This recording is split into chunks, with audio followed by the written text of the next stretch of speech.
Hey guys, welcome in. This week, we're talking about generosity and all the unique ways you can give.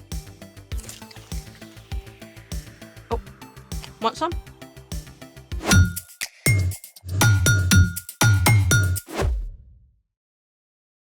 Hey guys, welcome to Story Lab. I'm Sebastian. And I'm Skylar.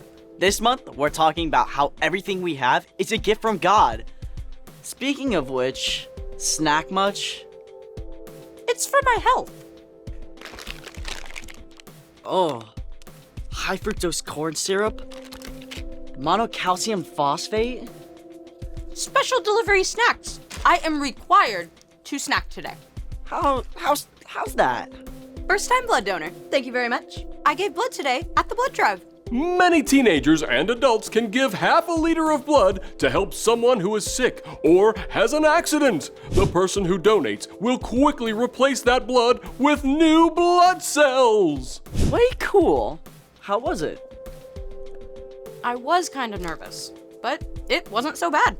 And the snacks were the bomb. Seems like you've added a few. Snacking and drinking lots of fluids will help me make new blood cells. Look at you giving blood and saving lives. Thanks. I do feel kind of heroic. Especially when you think about all the awesome stuff that blood can do. It only takes a few minutes, and it's a big deal for someone else. I want to know more. Let's make it! Today, we're making our very own blood model in a bottle. Blood model in a bottle. Try saying that 10 times fast. Blood model bottle, blood model Joking. bottle. Moving right along. Right. Our blood is pretty much the most amazing special delivery service of all time. We're gonna need corn syrup, cinnamon candies, uncooked lima beans, rice, and a large jar or bottle. Mind reading the instructions? On it. Step 1.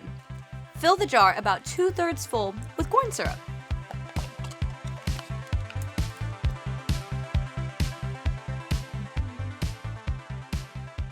The corn syrup represents plasma. Plasma is the part of your blood that carries around all of the other elements. It makes up about 55% of your blood. Step 2. Add a good bit of cinnamon candies.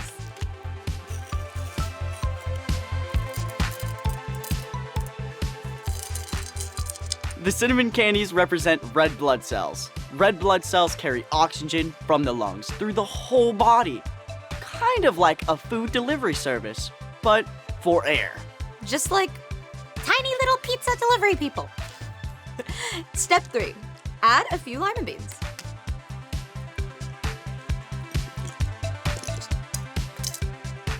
These represent white blood cells. You only have about one white blood cell for every 700 red blood cells. But these guys are the super bodyguards of the blood. They fight off diseases and bacteria to keep you healthy and strong. Definitely want to keep them happy. Step 4. Add rice. This is the final component of our blood. Platelets. Platelets form clots to help stop bleeds when we get hurt. Oh, like a scab. Now, we just cap off our model and we're good to go. Hard to believe a couple little drops of blood can do so much. Literally can't survive without it. Definitely makes me want to give blood again sometime. Speaking of giving, it's time for... The story before the story. Today we're in 1 John. 1 John was written by, you guessed it, John. The same John who was one of Jesus' closest friends and recorded a full account of Jesus' life, In this letter, John wrote to some Jesus followers. who were up against some big problems. False teachers were preaching untrue things about Jesus. John wrote to encourage the believers by sharing God's amazing love for us in sending Jesus, And how we can become more like Jesus as we follow him. which is where our story starts. Take it away. Hey everyone, I'm Padma, and I can't wait to dig into God's Word with you. We start out with this line from 1 John. We know what love is because Jesus Christ gave his life for us. Love is a word we hear all the time. I love your shoes. I love ice cream. I love this song. But John goes deep fast because real love isn't just a momentary feeling. Jesus showed us that real love is action. Jesus lived his whole life for the people around him. He gave his time, his energy, and his compassion. Jesus could have demanded that everyone serve him, but instead, he took on the role of a servant and washed his friends' dirty feet. In the end, Jesus made the greatest demonstration of love ever when he gave up his life so that we could be in relationship with God. We know what love is because Jesus Christ gave his life for us. It's a mind-blowing act of generosity. And John went on to say, So we should give our lives for our brothers and sisters. because Jesus gave his life, it means we can give our lives. Gotta be honest, that sounds really intense. But John wasn't finished. Suppose someone sees a brother or sister in need and is able to help them. And suppose that person doesn't take pity on these needy people. Then how can the love of God be in that person? Did you hear that? Giving your life to show God's love doesn't have to be dramatic. In fact, most of the time, giving your life is a lot of small, ordinary moments. It starts with paying attention to the people around you. First, you see a need. Maybe you're rushing to get to the car, but you see your little sister is having a hard time with her shoes. Instead of just leaving her to struggle, you can give a few moments to help her tie them. Hey, let me help. Or maybe you see the cafeteria lady looks kind of stressed out. Instead of just rushing to go eat your pizza, you can take a moment and give her a smile. This looks really great. Thanks for all you do.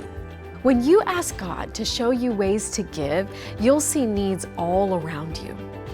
From someone who needs a warm jacket, to a new kid who needs a friend, to your teacher who really just needs everyone to be quiet and listen. This is a broken world, and you can't fix everything, but you can make a big difference to those around you as you choose each day to give a helping hand or share your time. John finished by reminding the Jesus followers, Dear children, don't just talk about love. Put your love into action. Then it will truly be love. when we follow Jesus, we put love into action. We have the amazing opportunity to give up our lives in big and small ways each day to tell a beautiful story about God's generosity to the world. The end. Honestly, giving up my life has always sounded kind of big. Like going around the whole world to talk about Jesus.